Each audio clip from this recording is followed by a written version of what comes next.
Hey guys, welcome back to the channel. Thank you for being here. My name is Andrew, coming to you from Chile, Costa Rica.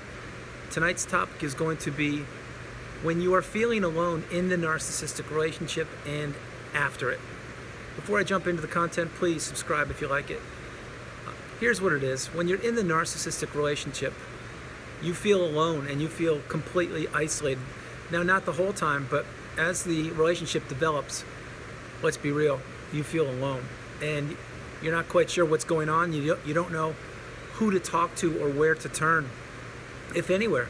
Because let's just say that, let's say it's a brother, sister, or siblings, and you see exactly what's going on. You see that your sibling is being treated better than you, and maybe they're being treated like the golden child, things like this, and they're not really contributing. Basically what they do is they have a free pass to do whatever they want to do. Whereas you, the other sibling, maybe you have to do a lot of the work. Maybe you have to be responsible for the golden child.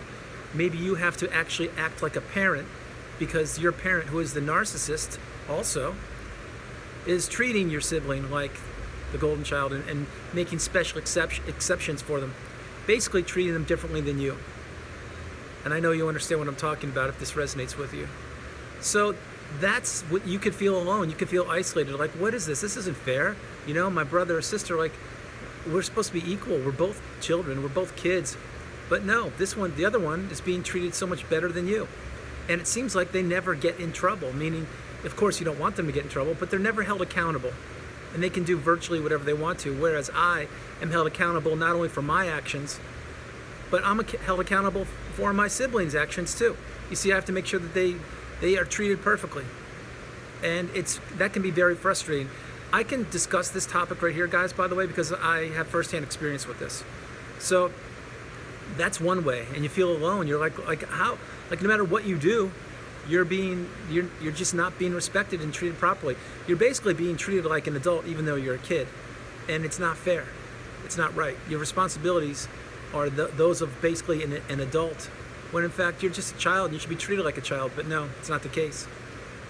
Because you're being held accountable for your sibling and for yourself and things like that.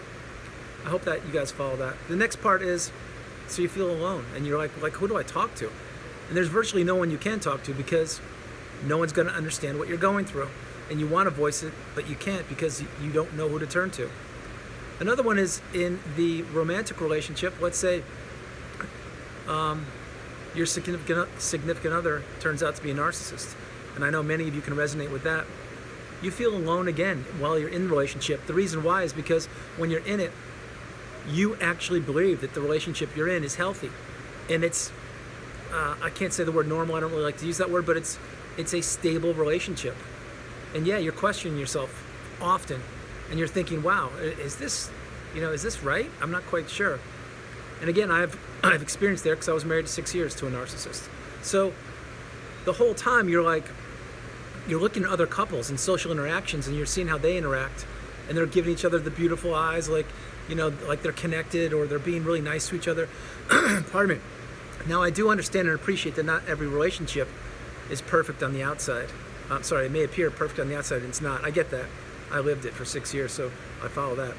But what I'm saying is, when you're in these social encounters and you're with the narcissist, meaning your significant other or spouse, whatever, something just doesn't feel right. And you're comparing yourself to other people, like looking and seeing how they interact and what they do and how they behave. And you're like, wow, I wish I had some of that. Like that guy, they're being treated so much nicer than me. And they're actually being called by their first name.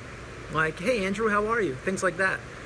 In this relationship I was in, and probably you weren't even called by your first name. You were probably called by some kind of pet name, which is a code for the narcissist because they don't want to have to remember your name because they're going to discard you eventually. Really. So they use a generic name like, let's just say, love, or honey, or I don't know, sugar, whatever these terms are. But that's what they would call you. I'll bet you right now they rarely called you by your name. The narcissist that I married never called me by my name. And I mean that. It just didn't happen. And that was always a red flag to me. Real huge red flag. Let me take one thing back. They did call me by my name when they were in a rage fit. Always. That was the number one thing they would use. And they knew that when they called me that, it was only on bad terms, meaning like if there was an argument and I was being invalidated again, and I had to put up with rage, I would hear Andrew frequently, like I was being scolded like I was a child. So they did say that, but never in an affectionate way. Like never, let's picture a beautiful Pinterest post, two beautiful people walking on the beach holding hands. I love you, Andrew, and I love you so. No, never happened. Didn't. Sorry, that's my fault. But I know now. So you feel alone there because you don't know who to talk to, and you can't. It's not like you can walk up to a neighbor and say, hey, my relationship is this, this, and this. Do you experience this too? Is this what your experience is with your wife or husband or significant other, whoever it is? You can't do that because it's kind of, it just doesn't fit. It's just not really the place because the person you're talking to may be like, well, shouldn't you know this? Shouldn't you know if you're in a stable relationship? Or how about they say this like, well, you seem great on the outside. Everything looks perfect. I don't know what you're talking about. So again, maybe you feel alone. And by the way, I didn't do that, and I'm not saying I should have, nor should you have. I'm just saying that it makes you think. So while you're being abused behind closed doors and being invalidated in front of everybody with this relationship, with this significant other, you don't know what to do. You don't know where to turn. And you don't want to give up on the relationship. You want to build it and grow it and move forward. And all the hopes and dreams and aspirations that you had and have with the narcissist at that time, you think you're moving in the right direction. You're not. You're actually, like I mentioned in a video before, you're actually just in a boat paddling, but you're going around in circles. You're not headed forward. It's just not going to happen with a narcissist. They're not going to contribute. They're going to weigh you down, and they will not be rowing in that boat. So you're just spinning your, whatever it is, you're rowing and you're just going around in circles, going nowhere. That's exactly what a narcissistic relationship is about. But getting back on track, you feel alone and you feel isolated. You don't know who to talk to because you don't know about narcissism. And all you're doing is I shouldn't say all you're doing, but what you're doing is trying to enhance the relationship and grow it and nurture it and make things better. The whole time you're doing this, the narcissist is loving life because you're giving them supply. You're falling right into their trap that they want you to fall into. And the more you give, the more they take. And the more they take, the more they push your boundaries. The more they push your boundaries, the less identity you have. And the more the cycle continues. You see, you lose yourself in this insidious thing called the narcissistic relationship. You don't know what's going on. You don't know how to cope with it. You don't know how to deal with it. And the whole time, the further you get into it, you feel alone. You feel isolated. And you feel like just completely confused in the fog.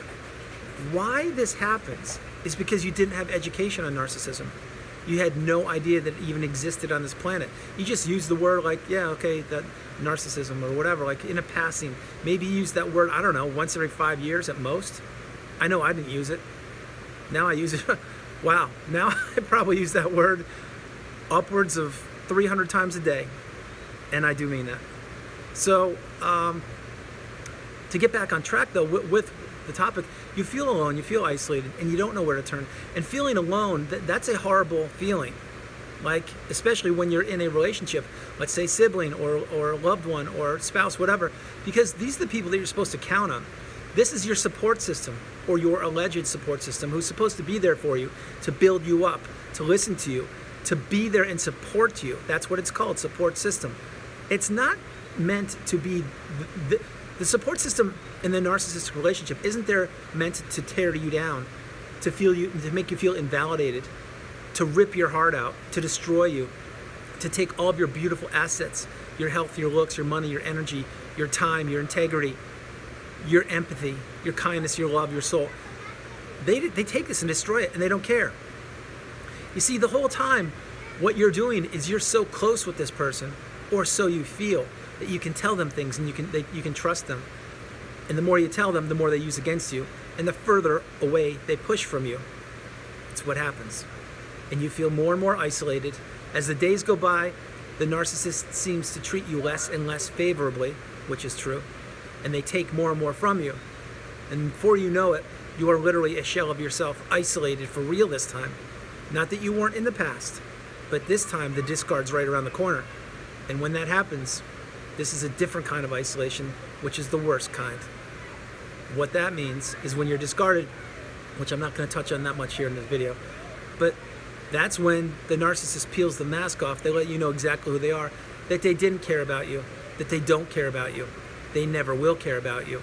And the one person, when you're discarded, the one person that you want to believe in, the one person that you believe should be there to support you and help you out, is the one, sorry, let me phrase that. The one person that you're looking for answers from is the narcissist. And they are the one person that will never give you the closure, never give the answers you want. So you're isolated again.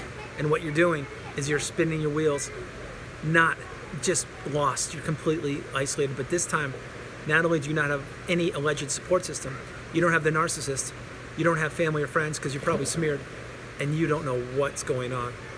So guys, I'm gonna end this video. I kind of bounced around a little bit, but I wanted to let you know that isolation and feeling alone, it's no more prevalent in the narcissistic relationship.